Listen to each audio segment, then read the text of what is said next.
napkins and pals, and there's also therapy too.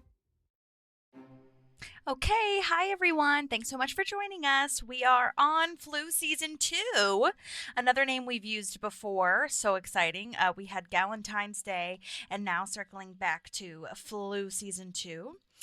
So I did want to go ahead and let you know that we're following up with Steve Tom, who plays the Principal Russell character in Prom, which was our last episode, and Steve didn't get a chance to send in his voice memos last week, so let's go ahead and listen to them now. I'm so excited. Thank you so much for doing this. I know it was kind of new for you to send in voice memos, so I really appreciate the back and forth. He was so sweet to try to get these in for us, and it's just going to make our podcast so much better. I can feel it already. Okay, here we go. Here's the first one. Hi, this is Steve Tom, Principal Russell. Question number 1, which has to do with how I got my job on Parks and whether or not I remember anything outstanding about the audition. The first thing I want to do is thank you so much for inviting me to be part of the podcast here today. It was a real surprise when my agent forwarded your invitation to me, and I just couldn't wait to say yes. I'd love to. What do I remember about the audition? Really, nothing stood out. It was just kind of a run-of-the-mill audition. I had auditioned for the casting director, Dorian Frankel, before, and worked on a show called Major Crimes, which was kind of a crime/courtroom procedural drama. Wound up hanging out there for 4 or 5 seasons.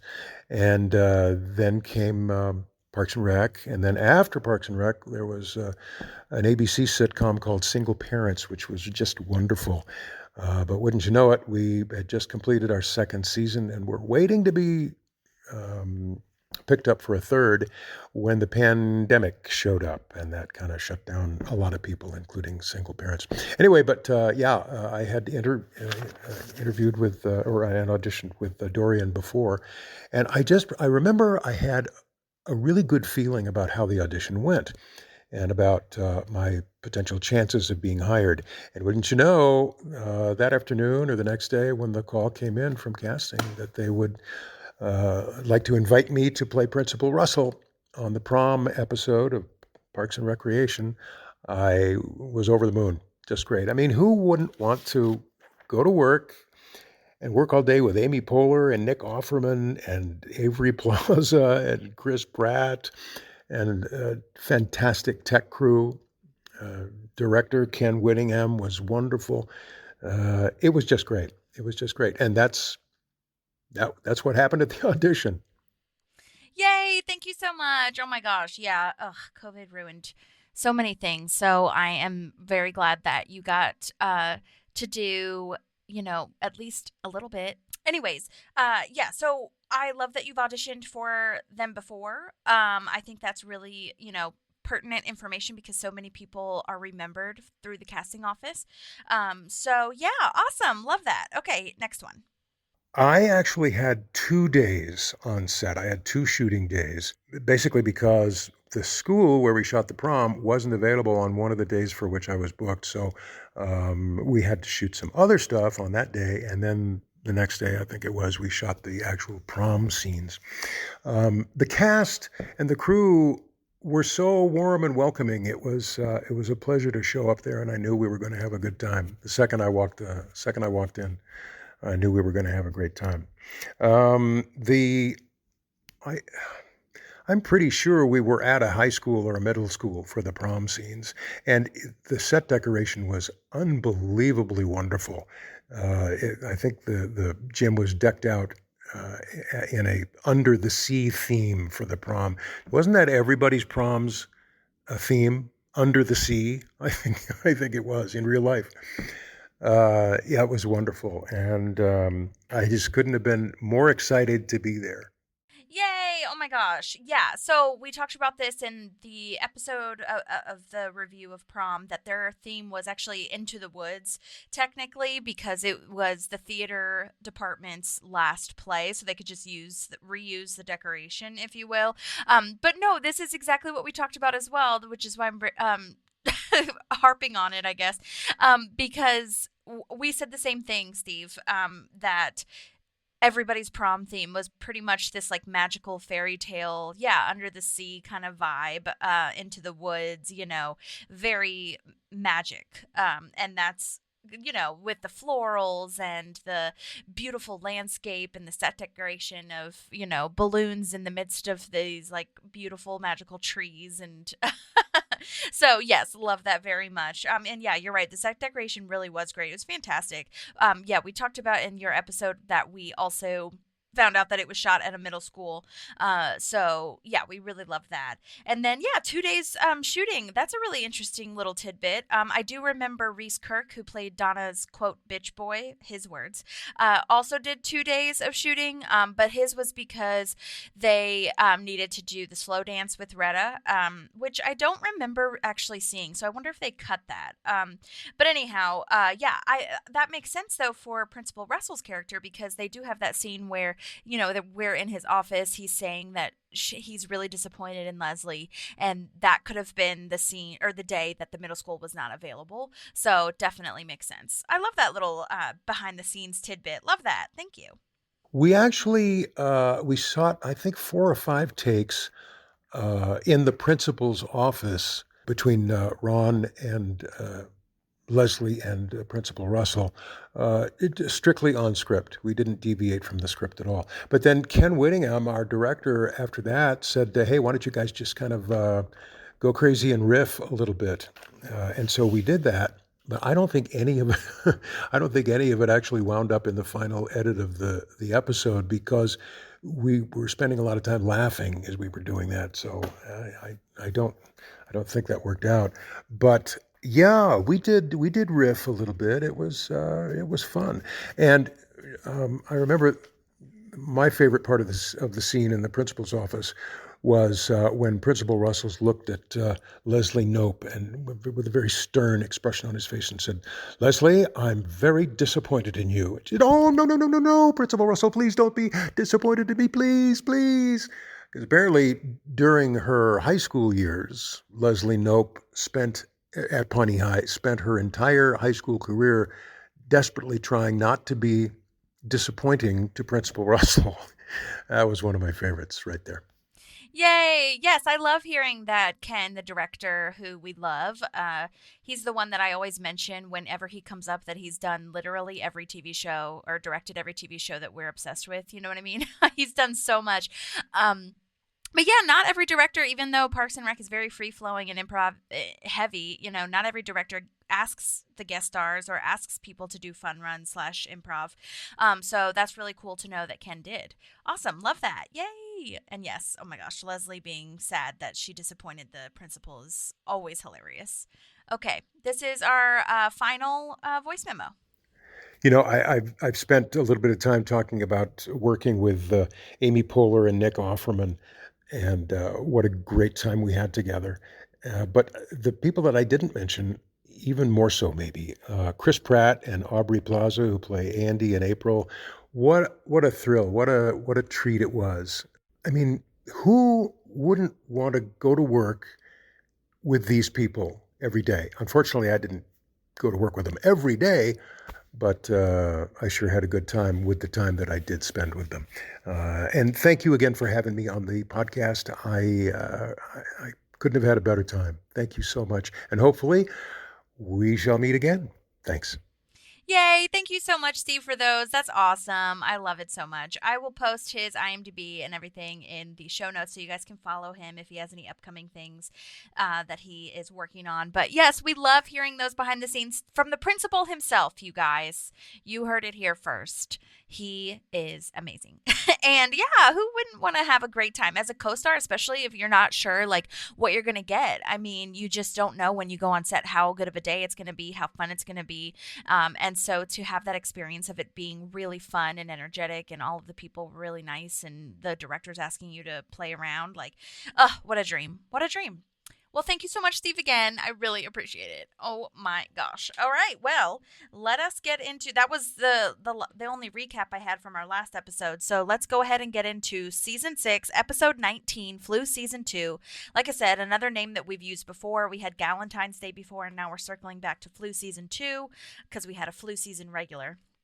This was directed by our own Nick Offerman. Oh my gosh, how exciting. He did direct before. So this is his second time directing for Parks, so that's very exciting. This was written by Megan Amram and Dave King, who we've seen many a time in our tenure at Parks and Rec. Just a reminder, Megan is a writer of so many things, and she's also the girlfriend in the couple that wants to buy Ron's cabin. And April is like, talking about the death cap guy, Ben Gibbard, to them, and they're freaking out. So that's Megan, but she's written so much on Parks and so many other things, in the Sherverse especially. And same with the next writer, Dave King. He is the rabbi that marries Craig and Typhoon. Spoiler alert. Or actually, I'm not sure if he's the rabbi, actually. But regardless, he's in one of the futuristic episodes, and we have seen him as an actor like make a little cameo in the deleted scenes, which I believe I played during the April adoption, the pet adoption scene. He's one of the ones that kind of like is a weirdo that comes to look at the cats and dogs. But anyhow, he is, a writer, producer on Parks, and they've contributed so greatly to the show. So I'm really glad that we're getting this team back. Flu season 2, I kind of was expecting it to be more about flu season, but I feel like this episode is the one I primarily think of as the winery episode. So a part of me feels like I would have called it the winery episode in my head.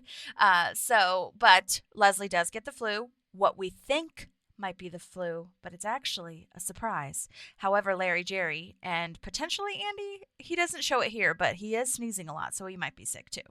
All right, so Maddie's summary is here. As you can tell, she is not with me today, but here we go. Okay, flu season 2, which is great that they leaned into doing a second part of flu season, because flu season 1, which is not called 1 because it's the first one, is one of my favorite episodes and will always be one of my favorite episodes. Here's my summary. Flu season strikes again. Leslie and Andy work on locking down a heavy hitter for their Unity concert. The rest of the Parks gang helps Tom pick a sommelier for his new restaurant. Ben spirals. Ben spirals on blueberry wine, to be more specific, which is one of my favorite things as well. I feel like Ben is the person who holds himself together all the time for everyone else, especially for Leslie. And so for him to get this moment where Ron's watching out for him, he's being like this father figure while Ben's struggling with his relationship with his actual father. And as he spirals with a blue mouth, I just love this. I love that he gets this moment to have his emotions and be just authentically himself and process how he needs to process. And when Leslie calls him with the news, he's like ready to step into what he needs to step into, because he's had this whole episode to vent and get some support from Ron. So I just think such a beautiful full circle. I love that they used flu season to kind of mask where the, what was going on with Leslie. It makes me so excited that we're getting to this point where Leslie is going to be pregnant and expecting, and all the excitement that comes along with that, and all the bumps and turns that it takes for Leslie and Ben.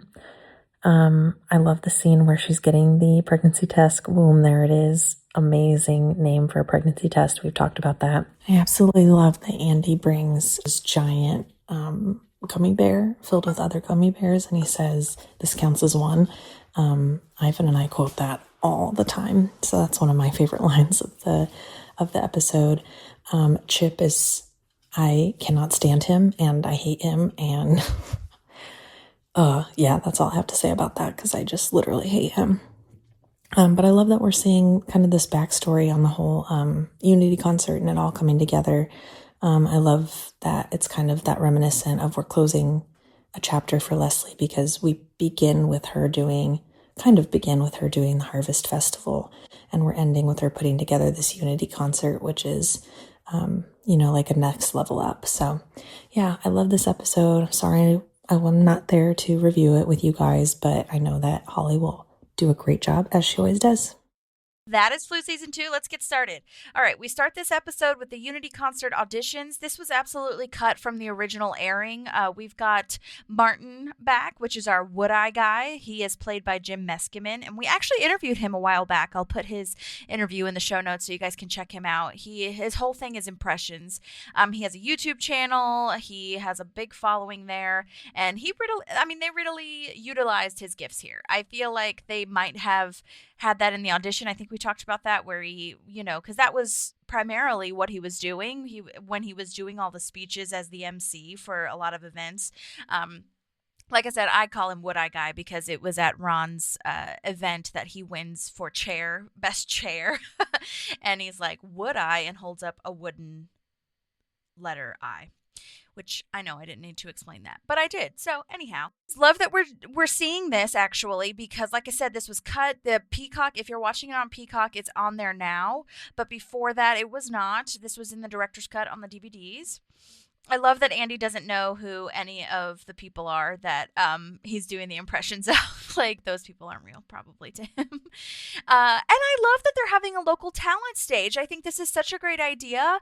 And I also think that it would have been so cool to know that they're doing that, because I think because this was cut, we didn't know that. The audience didn't know that they were doing a local talent stage. And I think that is really cool. What a fantastic idea for a small town. Like, someone who is maybe, not even out there, like, talented, or we don't know that they have talents or whatever. And then they can show their talents. Or maybe there's a local superstar, like our Star Spangled Banner singer. Is, she could be the local talent stage, Pawnee's most bookable talent. Love that so much. So just shouts to all the people that were in this talent portion. I mean, all of these people that we've got jugglers, a contortionist is in Pawnee. Maybe they were from Eagleton originally. Who knows? I definitely related to Leslie's moment about checking things off her task list. Oh my gosh. I literally just spoke to my therapist about this in my last session. Like, I get such a high from checking things off my list, and that's kind of like all I focus on. I don't think about the actual, like, being present while I'm doing it. So, I mean, that's neither here nor there, but I think that's really interesting. And sometimes I feel like Leslie and I are similar in the sense where we want a reward for checking something off of our to-do list. But at the same time, we also get such an adrenaline rush from just checking it off, and, at the end of the day. I live for the check marks too. I personally love crossing it off. She does a check mark, but I like crossing the whole thing off. It's very satisfying. Perd writes a slam poem. Oh dear. This is a funny joke, though, kind of, that Perd just speaks like this regularly in his cadence, I think. So that's really funny. They also have a slam poem joke, like a while back. I thought that was really funny. Leslie's like, everything can be slam poetry if you say it in a way, blah, blah, blah. It's nonsense. That's what she says. So I think it's funny that they're bringing that joke back. Somebody in the writer's room isn't a huge fan of slam poetry, probably. I could be a fan, though. There are things that come up on TikTok that are slam poets, and I think it's really interesting. So it depends on the content, I guess. Okay, so now Andy is on the phone. I'm really proud of him for being a professional, by the way. I don't feel like we've seen this a ton of him, apart from the Unity concert, I suppose. And maybe the possum could be considered professional. But when he catches the possum. But I do feel like it's really interesting to see Andy in this setting here. He is making notes. He's speaking very succinctly and efficiently, and saying, I think we can make that happen. So I really like that the Unity concert is bringing that out in him. And side note, this is where the show typically would have started in the original air, Andy being on the phone. And he starts sneezing like crazy, and this is hilarious. The way he sneezes, just one right after the other, and it's like huge movements as he's sneezing. Leslie is like, I cannot get sick. I have too much work to do, because again, we are in flu season. And saying that you have too much work to do and you cannot get sick is basically the universe, like telling the universe to make you sick, because it's just twisted that way. I feel like you only get sick when you have 9,000 things to do, the universe is telling you have to slow down. But oh my God, ew, the montage of the sickness spreading because of the water fountain drinking habits and sneezing on the donut, but then still eating it, which is freaking hilarious, by the way. It was so well done. Those actors were hilarious. Just so nonchalant about the whole thing. They didn't care. It's totally normal part of their life. Pawnee, what the heck? They used to crown a Miss Influenza every year. I don't remember that part. Maybe this part was in the original air and I just forgot about it, but that is crazy. Oh my gosh. Wild that was like accepted and you wanted to be Miss Influenza probably. People were probably gunning for it. To that note, Larry is in his little quarantine tent thing, which is hilarious because they did not let him go home, which is so wild to me. They're just keeping him in this little tent thing, which maybe they rented from Rent-A-Tent tents. I bet they have quarantine tents. And I just think it's so funny to me that he just is stuck in this little box. But oh my gosh, I have been waiting for Chip McCapp. Chip McCapp, the country singer who is so popular in Indiana. He's going to be the headliner. He's a 17-year-old country singer. They are huge chipmunks, and that's what they call the fans. Oh my gosh, we've been waiting. This is such a good part of Parks and Rec lore. I love this. And I love that Burnham plays Chip McCapp. And oh my gosh, dear God, he is so talented, so funny. He has a whole section in his stand-up, one of his stand-up specials where he absolutely makes fun of country singers pandering to, the country music audience, which I definitely think is true. Not all country music, don't get it twisted. I do love country music, Americana, all of that, but it's so good with especially radio country. Sometimes it's just very beers and trucks, the end. You know what I mean? And then the troops. And something on IMDb did say that after 9/11, a lot of country singers did this kind of tactic, if you will, where they would start singing about, another topic and then immediately in the same song, in the same sentence that doesn't even have anything to do with it, go into God Save the Troops, essentially. So, I mean, I don't know if that's actually true, but I can absolutely I could see how it is if it is. I'm just here to present the information, okay? And you guys can make your research too. Although I do research a lot of it. Okay, I'm sorry. All right, moving on. Let's see. Oh, I did want to mention his special Outside, which came out during COVID, is so good. You guys have to watch it. It is very deep and in a lot of ways existential and profound. So there are moments where you might feel intensely. You just might feel intensely. So please watch it. It's so good. I love it so much. Okay. Moving on. I love this Leslie-Andy dynamic, by the way, so much. It's so cute, and I love seeing them work together because I don't think we've really seen them be in the same room this long, or, I know Andy has been kind of Leslie's assistant for a long time, especially that was when she was basically city councilor and needed help running her life. But I don't think we've seen it to this extent. So that's really nice to see. Oh my gosh, the song from Chip McCapp is beautiful, like my mom, parentheses, support the troops. It's so good. After they say play it again, that's where the intro, I believe, usually comes in. Whereas in the Peacock version, it was after the talent show auditions. Oh my God, I just had written, she don't care about no she don't care about no fancy trends. She's just a mom from old South Bend. Get home safe, boys. I just love the commentary on the two topics that have nothing to do with each other. Oh my gosh. There is a deleted scene here that I must play after. It was in the gag reel, so I don't know if they were ever gonna air it or if it was actually a gag, meaning that it was a blooper. But I must play this for you. One moment. Well, she don't care about no fancy trend. Country superstar and YouTube sensation Chip McCapp lays down his first collection of soulful country hits, featuring such favorites as Cute Like My Mom, Sturdy Like My Pickup. I got my pickup truck, driving really fast, yellow ribbon on my bumper, Jesus on the dash. America Mom, Pickup, Mom, America. And the smash hits, Beautiful Like My Mom, Support the Troops. Support the troops. Chip McCapp's greatest hits now available. I just love the deleted scene of Mom. Oh my God, it's so good. It's so, so good. And then Jesus on the dash. Oh my gosh, it's just, I love that. So, had to play that for you. So now in Ben's office, Tom is telling Donna and April that they're going to a winery. Apparently, Tom is scouting for new sommeliers at a local vineyard for his new restaurant, Tom's Bistro, and he wants to get the best person. Craig says he wants to come, and he studied botany. So I guess that has to do with wineries because of the vineyard and growing grapes and all that kind of stuff. And then Ron and Ben say they'll tag along as well. And now we got the whole gang going. And Ben is like, I got a bunch of grandpas. Or Tom says that, sorry. So Andy's wish list for the Unity concert was Bob Dylan's Friends, the Beatles, Led Zeppelin, and Land Ho, which we'll talk about a little bit later. I love that it's just Bob Dylan's Friends, not Bob Dylan.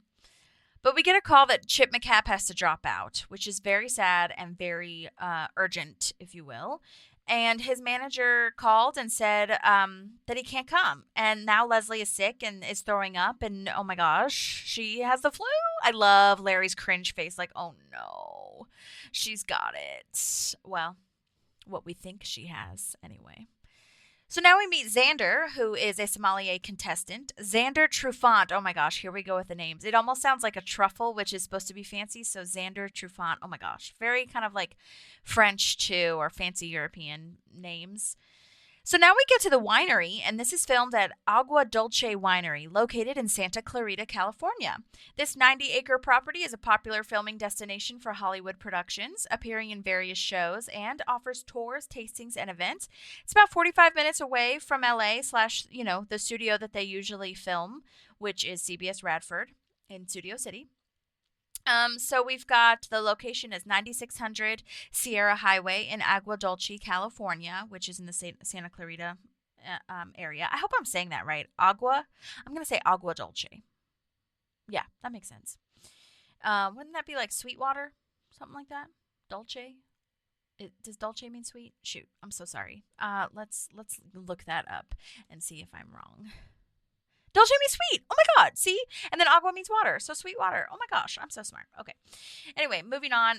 So it's also been used for Westworld, NCIS LA, and Bones. So it's definitely a prominent filming area for LA productions. So Xander says that as he gets ready for the competition, he pours saline down his nasal passageways to clear the mucus from his smell centers. Yikes. Gross. But also very intense and committed, passionate.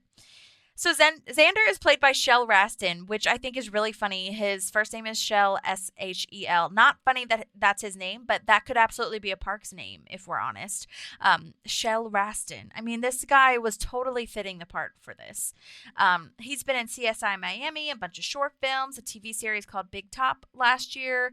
I follow him on Instagram, and he plays guitar a lot. He's very, like, hippie vibes, which I don't mean in an offensive way. I don't think that's a bad thing. I thought it was really interesting and cool. So yeah, follow him. Totally.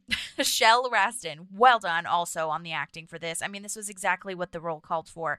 Just really pretentious, but you don't think that you're pretentious, but you're really good at what you do, and to have Tom really just be seeking out the cool guy. Like, so cool, so suave.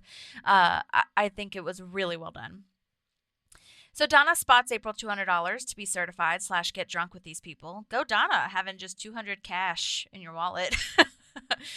This lady who takes April's name is so funny.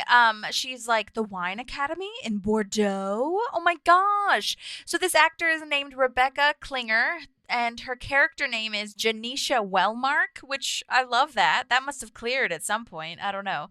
But I just love the idea that April's just randomly coming up with this name of the Wine Academy, sure, ?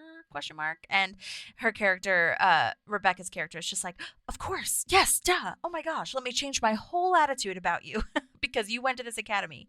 Side note, I read that she graduated from the University of Evansville in Indiana, which is exciting. So you're in the Indiana world of parks. She sent in some super great voice memos, so we're going to take a listen to those in a moment. But I also wanted to mention that she has done a lot of things: podcasts, short films, movies, a lot of theater, which looks super great. I also see that she has a picture with her and Betty White on the show Hot in Cleveland, which is very exciting and super cute. So let's take take a listen to her voice memos. Oh my gosh, thank you so much for sending those in. Hello, Holly and Maddie. This is Rebecca Klingler. Thank you so much for your invitation. Holly, I love your closing. Doing my best. Wouldn't it be nice if everyone would do their best? And that's what I'm going to do. I won't be offended at all if you decide not to use this. It may not be as lighthearted as you would like, but as I said, I'll do my best. So here we go. Oh my gosh, that's really nice.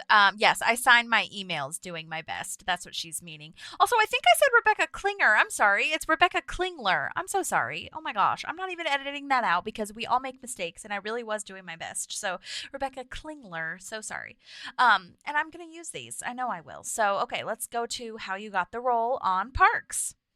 I played Janicia Wellmark in season 6, episode 19 of Parks and Recreation. I played the gatekeeper at the winery. How did I get my job on Parks? Well, my agent submitted me and I was called in to audition, and fortunately the casting office was within walking distance of my place. I didn't walk because I wanted to wear heels, but it's a great casting office. I don't know if they're still using that building, actually. It looks like it's about to be demolished, but I love this building on the corner of Wilshire and La Brea. There used to be a lot of casting offices there. It was Dorian Frankel's office, and I believe it was her assistant, Melise Gunzenhauser, fellow German, who was in the office. I read with her. I think there were maybe 1 or 2 other women in that office. I love it because it's, I think it was maybe built in the 20s or 30s, and it just has this great old Hollywood vibe to it. Anyway, I had a pretty good idea of the character when I read my, 1 or 2 lines. I don't know why I get cast in these sort of snooty characters. I don't think that's who I am, but for some reason I get a good handle on them, and I guess she liked it too, because she cast me. Yay, I love that. Oh my gosh, isn't that so funny? You're like, wait, why am I getting cast as all the mean people or whatever? And you're like, maybe it's just a repressed moment. But that's honestly why it's so fun to play these people sometimes, because you're like, I would love to just say what I feel and be the weirdo. Or sometimes you really have just seen those people and you have such experience with them because they've treated you that way. So now you can just emulate them, if you will.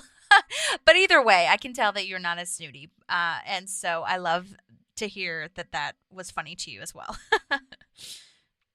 We shot that episode at an actual winery, and I don't remember exactly where it was, but I just know it was really far away, and it was a beautiful drive. It could have been as far away as Ojai, because it feels like it was an hour and a half maybe to get there. In fact, I think I got lost coming back, but luckily it was a short enough day that it was still light out, so I just got to enjoy the beautiful drive. This is going to sound blasphemous on this podcast, but until I had that audition, I had never actually seen Parks and Rec. I know that's awful, but I, like a lot of actors, was really busy at that time. I was busy with acting class, and I was teaching kids acting and teaching yoga. Like a lot of actors, we're working on our craft, we're working on our instrument, and also supporting ourselves with a day job until we get that next gig. In fact, it wasn't really until COVID and I started streaming a lot of network television that I became acquainted with the brilliance of Michael Schur. And I'm sorry that I hadn't before that, because his writing just encompasses everything. It's hilarious and poignant at the same time. So, there's that. But I will say that sometimes not knowing a show that well can work to my advantage, because I came onto this set a little less intimidated than I might have otherwise had I been an avid, fan, rather. I wasn't as starstruck, I should say. And the cast wasn't all that warm. They were cordial, But I don't hold that against them in any way. They need to do what they need to do to get to be focused and to relax. And if that just means hanging out with their friends, hanging out with each other, that's cool. They go through a lot of co-stars and guest stars, and sometimes striking up a conversation with a stranger can be taxing. I mean, maybe not for everybody, but everybody's different, and they just needed to do what they needed to do. And for me, for my part, we were in and out pretty quickly, I have to say, because it's a very well-oiled machine, that production. But, I hung out with a woman who played my assistant, whose character's name was Carol. And we just talked about the mundane kinds of things like, I don't know, hair color, whatever. But that's what we did. So that was fine. And it's funny that you asked about Retta in particular, because if there was anybody who was just maybe out and out rude, it might have been Retta. And I don't remember exactly the encounter. I don't know if I tried to say hello or strike up a conversation, but it seems like she might have abruptly just turned and walked away. But again, I don't hold that against her. That's not only is it her character, but it's kind of her brand. So again, people do what they need to do, especially in that position. So I can't ever take that personally. My scene was mostly with Aubrey Plaza and Billy Eichner. And it was also mostly reaction shots. And they gave me so much to work with. Aubrey's classic deadpan face and Billy's enthusiasm and his drive to just get ahead to the head of the line. It was pretty hilarious. And it was a lot of fun to shoot that scene. Oh my gosh, okay, so many things in there that I want to respond to. Number one, yeah, it is far away from LA. I think I said 45 minutes when I was explaining the location earlier in the episode, but that is like if there's literally no traffic and you're speeding. You know what I mean? So I'm sure everywhere is like an hour and a half. Yeah, it's not awful to not have seen the show, especially at this time. Like nowadays, if you haven't seen a show with all of our streaming and all the resources that we have, okay, like maybe we need to work a little harder. But with this case, I just don't feel like that was really available to us all the time, because streaming was just not what it is, and Parks and Rec wasn't even streaming, until after I think it aired fully. So it's hard sometimes if you don't have cable, if you don't pay for cable or have TiVo or whatever the fuck that was. So yeah, I totally get that. And yeah, like you said, totally, like not being intimidated and maybe just going in for what your role is not always a bad thing. Sometimes if you have too much information, it's like you think too hard about it in a way. So I totally understand that. Yeah, that's a bummer to hear about Retta. I haven't heard that about her. So, I do want to, obviously we know that everybody has their own experience on the show. And this was, Rebecca's experience. So this is not to say that, and like you said, there was no, ill will or hard feelings or whatever. I do wonder, and I've heard this from people before, I do wonder if the fact that they're on location was weird. But not weird. It's not an excuse by any means, but like sometimes location throws the production off. So I don't know if there was something going on with that, or, I don't want to make excuses for her, obviously. So if that was your experience, that was your experience. And I'm really glad that you shared and were open about that, because like you said, everyone has their days. So it really could have been that. I see what you mean about maybe Donna's brand, but I haven't heard that about Retta, so I don't know. But yeah, I'm glad that you shared it, and the fact that there was facial expressions from Aubrey and Billy Eichner that you could have so much to play with, was really nice. And it's not, I mean, I guess you didn't have your scenes with Retta, so that's nice. But yeah, we will discuss, and by we, I mean me and Maddie. But yeah, everyone has their experiences, and this is, just what happened in your history. So I'm glad to have heard that. I'm not going to cut it. Okay. I know that's what everyone's thinking. Why did she air that? Because it was your truth at that time. Okay, let's move on. Of course, Nick Offerman directed that episode. And as you may know, when they're shooting a scene, they have the camera on the stars first before they turn around and then have it on the co-stars.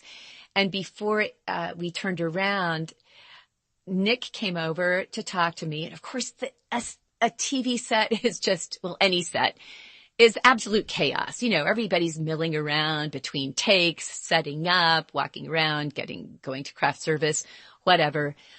But Nick walked over to me and introduced himself very quietly. And the only direction he gave me was to stand a little bit to my right.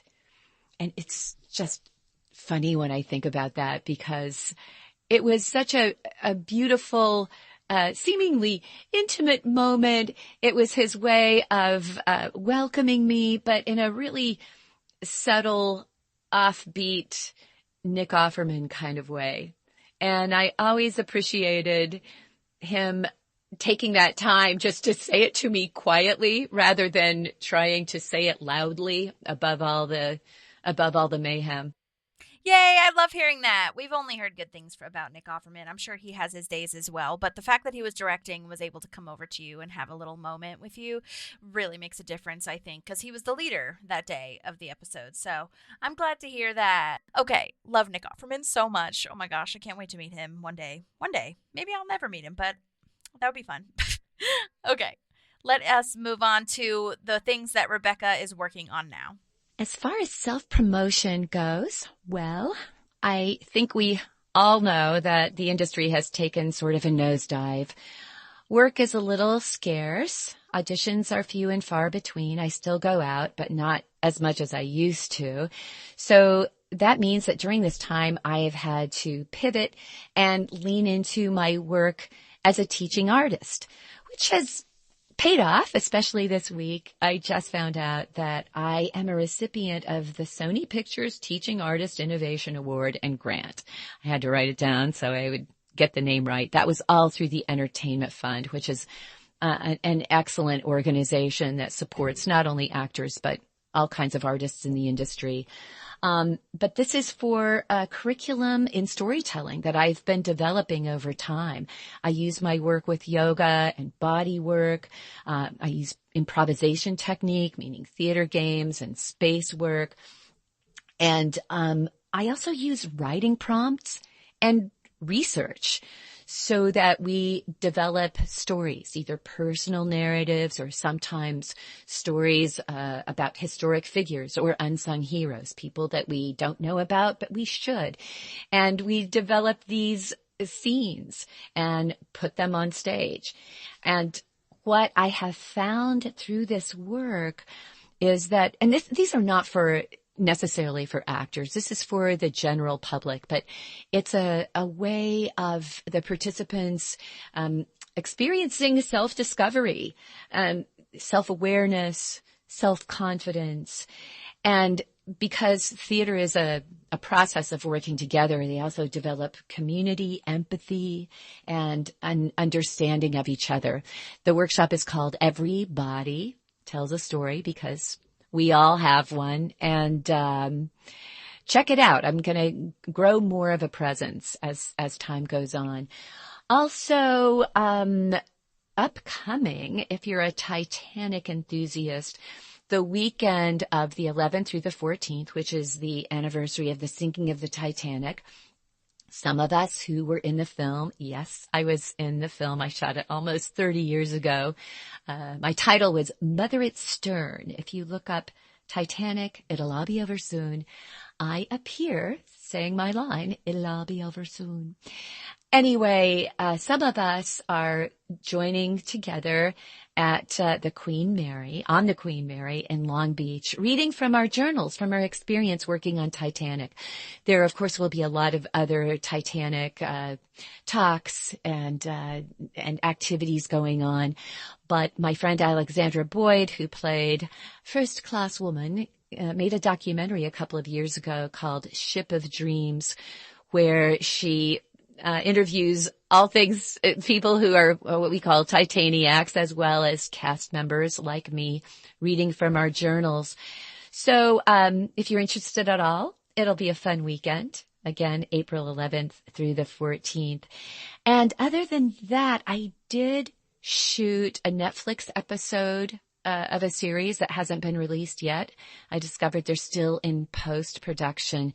Hope it is released and dropped soon, but I signed an NDA, so there's not a lot I can say about it. But I will say it's starring Will Ferrell. It was a blast to shoot, and I can't wait to see it because it was another fun role, small but fun. And other than that, I do have a minimal social media presence, but if you look hard enough, you can find me. Just make sure that you get the second L in the name Klingler. My name is Rebecca Klingler. I think I'm credited as Klinger on this episode of Parks and Rec. But thanks so much for this opportunity. It was really fun to revisit that time, and I really enjoy your podcast. Keep up the good work. Oh my God, you are so nice, Rebecca. I love this so much. You're so perfect. Oh my God. You're doing so much. Wow. All of that. I'm so glad. I know it's hard for actors to talk about themselves. And oh my gosh, yeah. I just needed to look up the name because even I did it, which was awful. And I'm so sorry, Rebecca. Please forgive me. But yeah, okay. It says Rebecca Klingler on IMDb, but on the Parks and Rec, it says as Rebecca Klinger. What the F? I never understood that either when they say as and then they put their name. You know what I mean? Their real name. So whatever. But your name is Rebecca Klingler, and I apologize for getting that incorrect. Thank you so much for the kind words.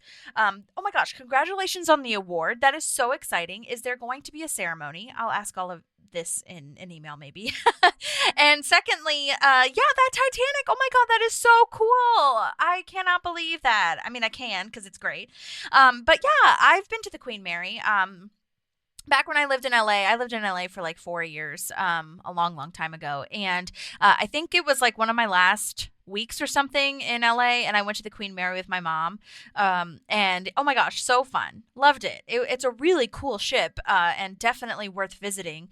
So if you've never been there, or if you have been there and you like it, audience, you should definitely go, especially if it's April 11th to the 14th, to see the Titaniacs. I love that. I've never heard that name. Oh my gosh, I learn something new every day. So perfect.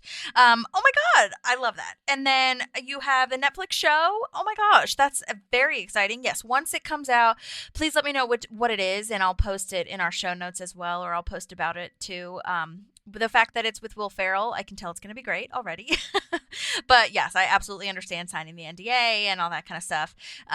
And yeah, I'll have to find your the link to Rebecca's teaching and everything as well, so that we can post about that too. If anyone's looking for acting classes, yoga, all that kind of stuff, it sounds really cool. So I'll definitely post about that. I absolutely understand. I mean, that's one of the things I feel like we do as actors, is to have something going on so that you are still pursuing your art and passion and creativity, if you will. I mean, why do you think I'm doing this podcast? Because I love it so much, A. And B, it really fills my creative juice. I mean, when I'm not doing acting or theater or, music or whatever. So I absolutely relate to that. And I think that it's really great to kind of pivot, but also still do what you're doing. And yeah, I mean, that's no small feat, booking the Netflix show with Will Ferrell. Hello. I know you think it's small, but it's not to me. So I'm just saying. Oh my God, so exciting. Thank you so much for sharing all of those details with me. I love to hear it all. All of it. Not just the good stuff. Okay, because it's all good, really, as far as, like, informative. Every story is a story. You know what I'm saying? Okay, I think we have one more from you. Let me play this one. That scene is probably one of my favorites on my current reel. I still use it because I love it so much. But I will say, and you don't have to use this if you don't want to. I totally understand. For a long time, when I watched that scene and I thought about that day and about that time in my life, all I could see was the puffiness of my face and how I looked a little bloated. My suit looked a little tight. And at that time, I was losing my sister. She was dying of pancreatic cancer, and she was gone in 6 months.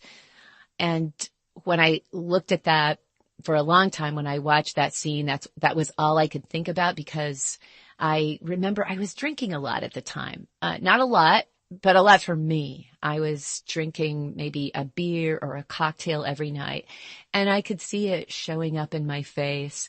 And it took me a while to get beyond that. And now I can watch the scene and I thoroughly enjoy it. And I'm so glad that I did it. And now I can sort of watch it and think of my sister in a fun kind of way. She did get to see it before she died, funnily enough. I just remember she watched it and she was in her kind of chemo brain stupor, and she was just holding nothing back. And she said, "I don't get it." That was her response. But, she was an English teacher, not a big TV watcher. Wow. Oh my God. That is beautiful. Oh my gosh. So surreal. Thank you so much for sharing. Honestly, that is, again, why I do this too, because it's the little things that I would never know and that fascinate me. This is something that I want to hear about. Like in the prompts for the audience, you guys, when I ask the guest stars, I'm like, is there anything else that you would like to share with us? And then in parentheses, I'm like, yes, I want to hear it, because I think a lot of people who see that question, they're like, no, there's nothing interesting. I'm cool. Like, you can just move on. I think it is interesting, and I think it is profound, and especially this bit of a note that I would never have thought to ask about. I'm so glad you shared, and I'm so glad that people can maybe relate to this feeling. I know that feeling, when you look at this something, whether it's like a song or a book or a picture or whatever, and you think of the time in your life that you are going through, and it might not be a good time, and so that's all you associate it with. And I absolutely, even if it wasn't grief, it could also just be that you didn't like the way you looked in general. And I get that all of the times when I'm submitting my auditions, even. I'm just like, fuck, my double chin is showing. You know what I mean? Like, you just really pick up on that. And I know it doesn't necessarily help all the time. But I will say I did not notice any bloatedness. I did not notice any thing that you were noticing, because I wasn't going through that experience, obviously, but I just wanted to compliment you and say that I thought you looked great and did great, and that's why I reached out. So but yeah, oh my gosh, what a beautiful overcoming, I guess. Grief is always with you, so you're always looking at what you didn't have when you watch that scene, but I think that it's really special that you shared that, because that means so much. And yeah, I could even see you not wanting to put it on your reel because you were thinking about maybe the experience that you had with the cast or whatever. So like, I absolutely understand that, and I think that's acceptable. I think that's normal. You know what I mean? So I'm glad that you use it now, and I'm glad that you can look at it now with a little bit of light. Like I said, grief is just always with you, so it's not as if it's over, that you will just forget about that when you look at that scene. But I think that's really special, and I'm so glad that you shared. So I'm keeping it. Rebecca, I'm keeping it. So thank you so much. I keep it all. Thank you so much for sharing your experience. I loved all of those. Yeah, man, these guest stars have been hitting me hard, I feel, the last couple of episodes we've had, in the prom episode and everything. You guys are so great. So, so great. And it just adds so much to our podcast that I would never have gotten if it was just me up here on the mic. So thank you so much. Thank you, thank you, thank you. Okay. So Craig joins the competition now as a sommelier, or as a sommelier in training, if you will. Ben has this weird family business, and Ron literally does not want to hear it, but Ben keeps venting. This is when we're walking through the vineyard. Side note, there are signs on the wooden posts with the names of various crew members, which I love when they do that. I love when they have, actual meta people, like a meta moment where they have people on the actual show that are real. So that's fun. Apparently, they've sold the lake house, the family lake house, without confronting or talking about it with Ben, which really bumps him out. And you can tell there's something deeper going on than just this lake house. Not that there needs to be anything deeper going on, but you can tell that something's going on. So I'm glad that we get to that a little bit later. So blueberry wine is now served, and at first Ron doesn't like it because he sees that it's blueberry and it's like a crazy blue color, but he sees the alcohol content and it's like, okay, we're good. 4 bottles, please. Side note, the server of the blueberry wine, so cute, has actually been on Parks before serving Ron as a bartender in season 4, Win, Lose, or Draw, which was the finale episode where Leslie wins the city council seat. And they have a bar at the hotel where they have the watch party, and she's serving Ron his drink, his scotch, or whatever, his whiskey, whatever it is. Here, and I just thought that was awesome that they brought her back. Her name is Aubin Philibom. I think I pronounced that right. I'm sure I pronounced it incorrectly the first time too, and I'm so sorry. But she sent in voice memos the last time she was on, which is so fun.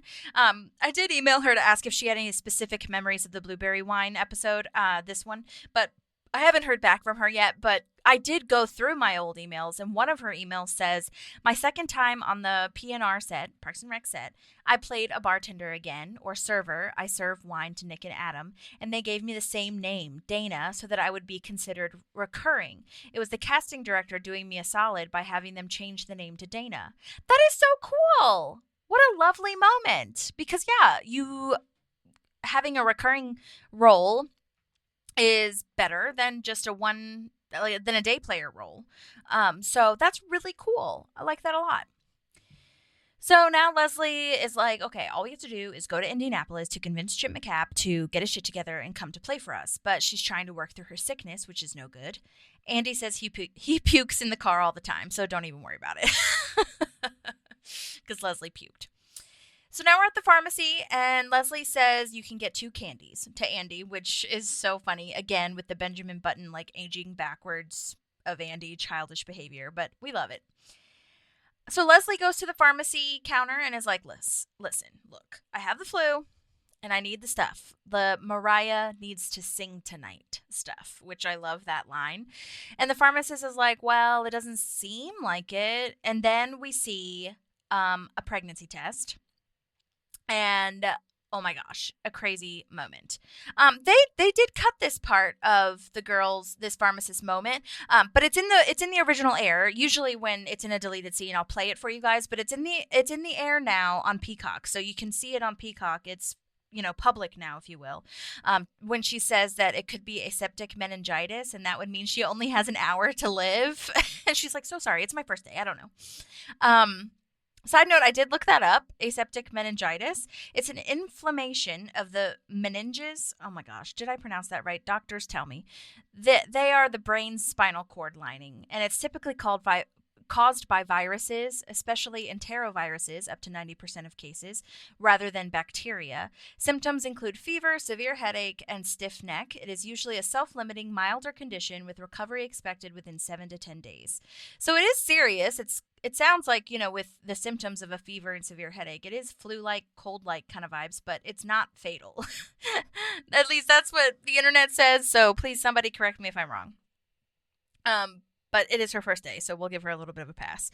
But the pregnancy test, Womb There It Is back. Oh my gosh, remember Womb There It Is was the pregnancy test that Mona Lisa Saperstein took when we thought that she was pregnant with Tom's baby. This pharmacist is played by the actor Teresa Riley, and her character name is Kitty Goodbye. Kitty first name, Goodbye last name. Oh my gosh, amazing. She was so funny. I love it. She looks like she does a lot of voiceover, a lot of fun video games, one of which is called Rango. She also wrote Junior League of Superheroes. She's been in House of Lies. Good Game, I think, is one as well that I had written down. And I actually did talk to Teresa. We've been exchanging emails, so she'll be definitely sending in voice memos, but she couldn't get them in time, so I'm going to add them into the next episode. But thank you, Teresa, for your exchanging of emails, and hopefully we'll hear from you. Then we see this huge gummy bear candy that counts as 1. That's hilarious. So now Ben and Ron are walking in the vineyard. Ben is very drunk and needs to rant. I love that their mouths are blue because of the wine, and I do wonder how that worked.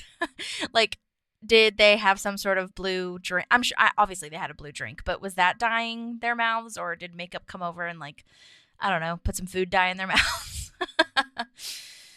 Let's see. Ben is talking about how he's mad at his parents, and Ron is just, like, very over it. So back at the competition, we see all the differences. Also, like, differences in all of the competitors, if you will. We cut to Xander, then we cut to April, then we cut to Craig. Xander, this was the portion where I was like, oh my God, shut up. You're not all that. When he's explaining, like, this is a vintage blah, blah, blah. And I'm like, oh my God. He played that part so well. It looks like Craig does at least know some stuff. It does seem like he is at least knowledgeable on if he were to be Tom's Bistro sommelier. So that's nice, I guess. Like we see later, he'll have to cool it, but he does know some stuff. So now we're at Chip McCapp's studio, and Leslie comes out of the bathroom smiling, meaning she took her bathroom test, her pregnancy test. So I think we know what's going down in Babytown. All right, Leslie wants to call Ben, but Ben is so drunk and he can't talk to Leslie because he's drunk, and he drops his phone in the mud. It's a whole mess, which sucks because I know that Leslie wants to talk to him about this, and I know Ben would want to talk to her, but so Ben is like, Leslie sounded weird. I want to walk home.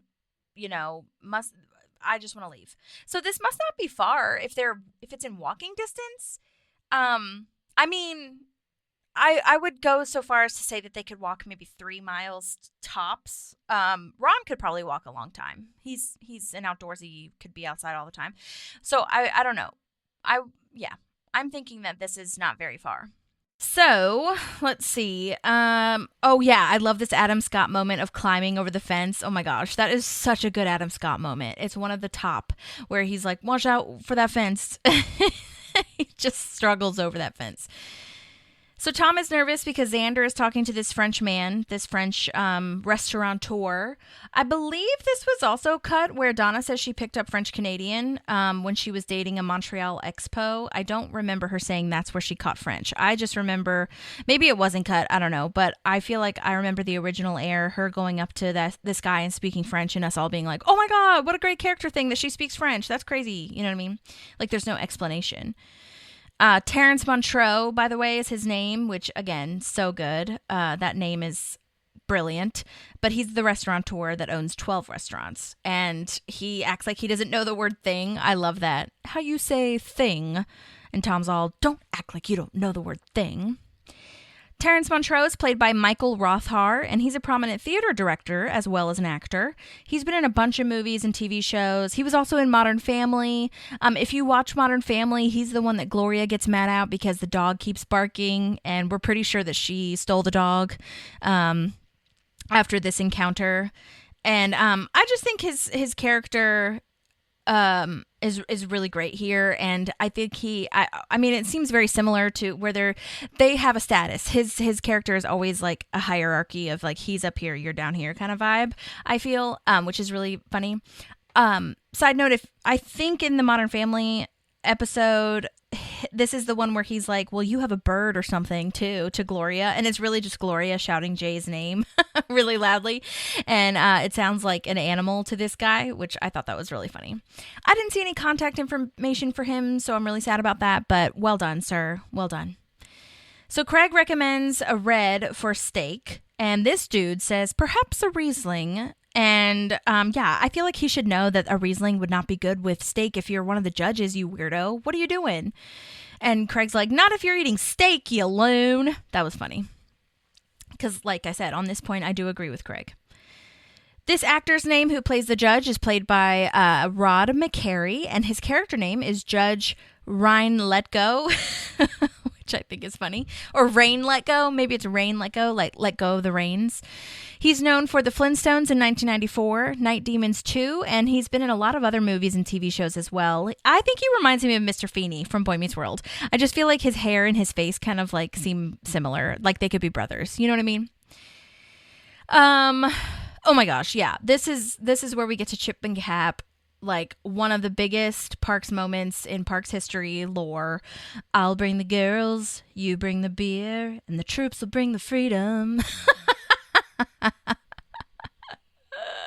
That is so classic. I don't know who wrote this. Honestly, I could see Bo Burnham like contributing to this in a way. I don't know how they came up with that character. I mean, I know how they came up with that character, but I don't know the specifics of like who wrote that portion of it. So funny.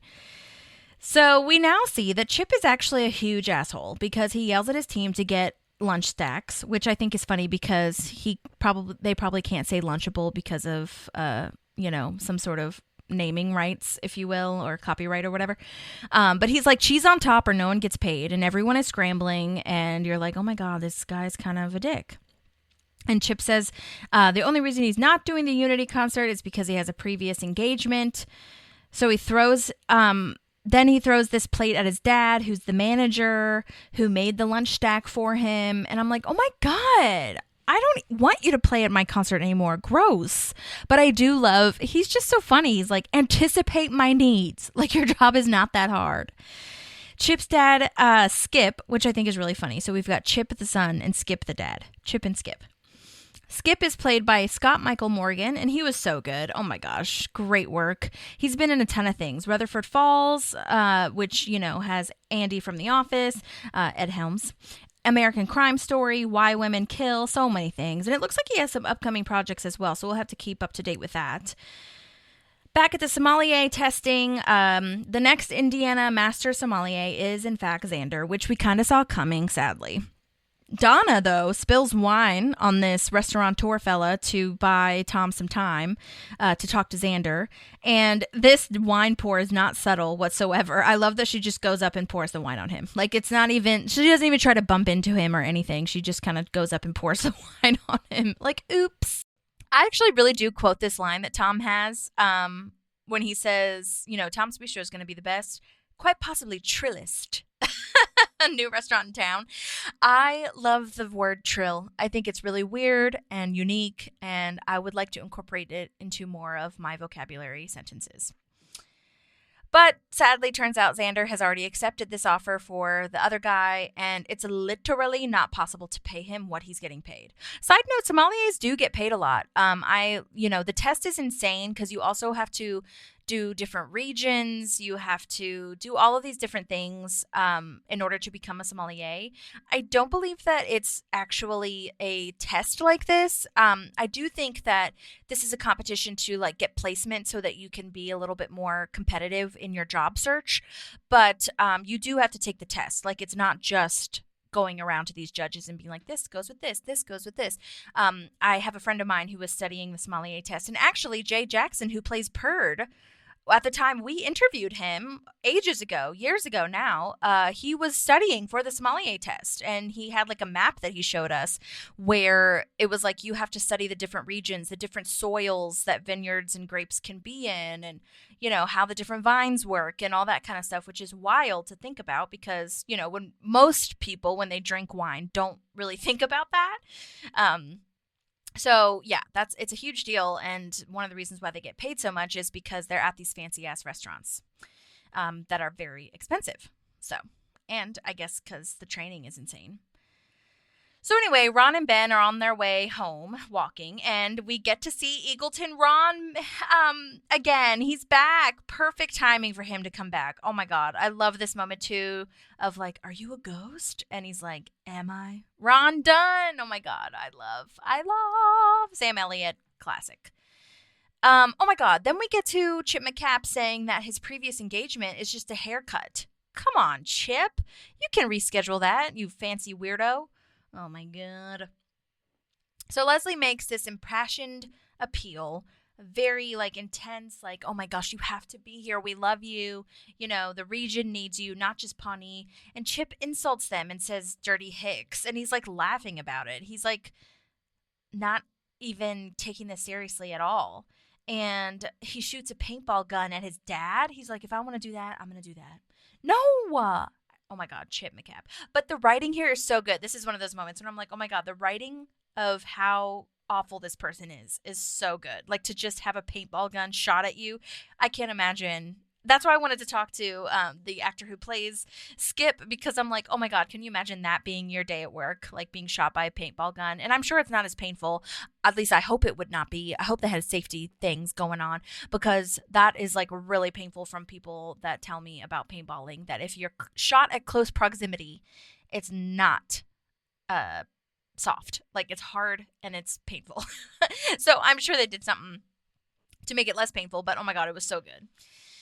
So now we've kind of given up here. We're realizing that he's a dick. So Andy and Leslie leave. They go to a diner. She thinks Andy understands what's going on because he makes the movement about what we think is belly, like a belly movement, when a woman is pregnant. But he totally doesn't know what's going on, and she thinks that he thinks that she's going to adopt a dog. I agree with him though that she was great, and she did say everything she needed to say, and I think not only, was she good with the impassioned speech and stuff, but like when someone's being a dick to you and insulting your town and your people and you essentially, like, you do stand up to them. I think that was fine for her to do that. I love that he says, "I thought you were going to punch that kid's lights out." It's such a cute moment though with Andy. Like, it is a deep moment, even though he totally doesn't know what's going on, but he does say exactly what she needed to hear right now. Like, you and Ben can handle anything. And it really helps Leslie get through this.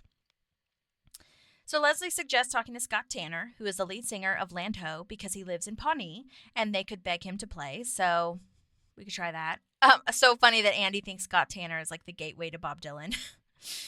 Oh my God. And I love that he still thinks she's getting a dog. Like, just forgot that huge life moment that we just had. And then he goes back to thinking she's getting a dog. Oh my God. So back with Ron, and then the other Ron and Ben. Ben wants to vent to the new Ron, and he says, new Ron says the ancient Wamapoke people believed that the blueberry wine was called Matapiqua, and it has mystical powers. I looked it up, and Matapiqua is not real. I Googled it. It's so funny. I Googled it, and the only articles come up are about Parks and Rec. So that is not real, but, that's not to say Native Americans didn't have things like this, believing that food or, certain things have spiritual powers, and because that is real, but Matapiqua is not. I love that line, though, like, "You're hanging on to that anger for dear life. Let's role play." So we learn now that Craig actually wants the job at Tom's Bistro. He's been trying to prove it the whole day. And it would just be part-time. And Tom is like, "You'd have to prove that you can bring it down a notch because you're literally insane, essentially." And Andy thinks that the broken Scantron machine is the way to reunite Land Ho. Oh my God. He's like, "I'm going to do this the way I got a perfect score on the SAT test. Broken Scantron machine." Oh dear. Leslie gets sick again in this guy's front yard. That's no good. I also love when they are trying to show him the little poster thing. It keeps folding up, and he's like, could you just hold that down here?" And it totally ruins the epic moment that he was about to have. Scott Tanner is, of course, played by Jeff Tweedy of the amazing band Wilco. So cool that they have him. They're actually playing in Indiana in April, which is a really fun and ironic thing. Not really ironic, because if you're a band, you're going to be on tour. But I'm just saying, it's a nice ironic thing for me. According to an article I found, which I'll post in the show notes, the Parks people just kind of cold called him. Like, they discovered parallels between the character they were casting and him. And I just wanted to read some of this article. So this is Jeff Tweedy saying these words, okay? He said, "I got word through my management that I was being asked if I wanted to be on Parks and Recreation and play sort of a semi-autobiographical character. When I discussed this with the writers, they said they kept talking about Scott Tanner in the writer's room like a Jeff Tweedy type character or a Midwestern washed-up rock star. And somebody said, well, why don't we just go ahead and ask Jeff? At the time, I was immediately going to say no because my wife was just beginning the process of getting diagnosed with cancer and starting her treatment. I didn't want to leave at that particular moment, but she insisted. She was adamant that I couldn't say no because she loved the show so much and wanted me to be a part of it. That was the context for me. I was hesitant to be gone at all at the moment, but she pushed me to accept. Oh my God. Well done, Scott Tanner's wife. Oh my gosh, you're amazing. I'm so glad you made him do it. Also, the song he sings as Land Ho becomes a Wilco song, which is so cool. I did not realize that. Side note, in the article, it also said that he got to name the band. Like, he came up with the band Land Ho and added the exclamation point at the end. That was his idea. Isn't that so cool? Oh my God. I love this. It was a vulture.com article, so I will definitely post that. There is more in the article, so please take the time to read that if you like to. But that's the pertinent information that I found, which is so cool. So at this point, you think he's going to say something meaningful and deep when he has this line. I'm going to tell you what I tell everyone who wants us to reunite. No. This is the flyer moment that is rolled up and won't come out. Oh my gosh, so funny. And yeah, Scott Tanner's like, look, this looks awesome. I'm really happy for you that you're doing this, but the band doesn't play anymore. Leslie's, throwing up, of course, and feeling sick. And he's like, still drunk from last night. I've been there. Jeff Tweedy did a great job at being just very relatable. And he did, I feel like, I hate to say this, I don't know if this is rude, but a lot of sports people are on commercials now. And athletes, football players that I've seen in particular are on all these commercials now. And when they say their lines, it's clear that they memorize their lines and they're not putting any of themselves into it. It doesn't feel authentic or real or anything. It just feel like they're reciting lines. This is what I was told to say. And it's still funny, and most of the time it's a comedic commercial anyway, so it doesn't really matter if you can act, whatever. But I just feel like Jeff Tweedy does a really good job of being an actor. You know what I mean?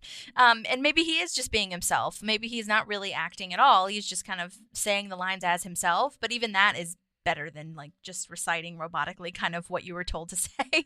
So I think he did a really good job. So the song that Andy sings that says is a Land Ho song, apparently. The catapult me into the sun and burn, baby, burn. I don't believe that was a real song at first. I think that was just written for this episode of the show, because I looked it up and there's a Reddit thread that someone wrote that said someone wrote a full song based on this. There is a song out there. It's by a band called Almost All Purpose. It's on the streaming music services, so I really don't know. I think they made it after the fact, though. So who's to say? Because Parks and Rec has such talent that they absolutely could have just. Mark Rivers is amazing. I don't know if it was him or whatever. He's the one that writes all the Mouse Rat songs, but the writers' crew in general is so talented that they could have absolutely written that line for this episode and just kind of left it.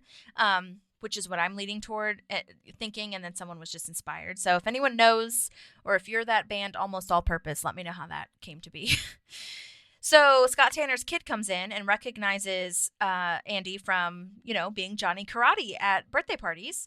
I believe this kid in the show is called, his actor name is played by Tyler Nunes. His character name was Kevin. Great job, kid. I love that he's dancing around. He's really into playing the chop, chop, chop, chop, kick, kick, chop, chop, chop.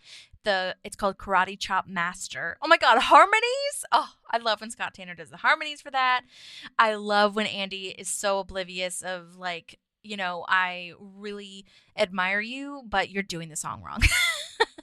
He has no, what's the word? Filter, I guess, of nope, that's not right. You did it wrong. So now Craig is being tested as a sommelier to see if he could really take the job at Tom's Bistro, and they all give him crazy orders. Oh my gosh, people actually do this. So as a side job, I work at a winery on the weekends every now and again, and they always ask for ice cubes. I don't know if they know it dilutes the wine. I think they just think it makes it cold. I don't think they understand. And sometimes I tell them, not often, but sometimes I'm trying to explain it a little bit more. But no, they want to do it. They just want it. And I remember I think when I was first started drinking beer, I did put ice in my beer. And then I realized or heard somewhere that that's not, you're not getting the beer. You're just getting a watered down version. So I stopped doing that. But these wine people do not do that. And there are definitely people who order, red wine with fish and white wine with steak and all the things that don't really go together. But you got to be tested for that stuff because it does happen. This is not just, a ruse. Oh my gosh, this was a great deleted line. I really don't think this was in the original air. We learned the conference room is not soundproof because Craig goes in there to scream about their orders, and Donna says she takes private calls in there. And she thought that they were, soundproofed, but it's not. And April knows all about the car dealership in Tampa, whatever that means. Wow, that's a great, great detail. So Craig holds it together in front of the customers, which is really what you need, honestly. If he can have a moment to just go in the back and scream. They'll have to soundproof the wine cellar, as Tom says, but I think it could work. So now Ben is doing a spiritual chant situation with both Rons, and Pawnee Ron is so over it.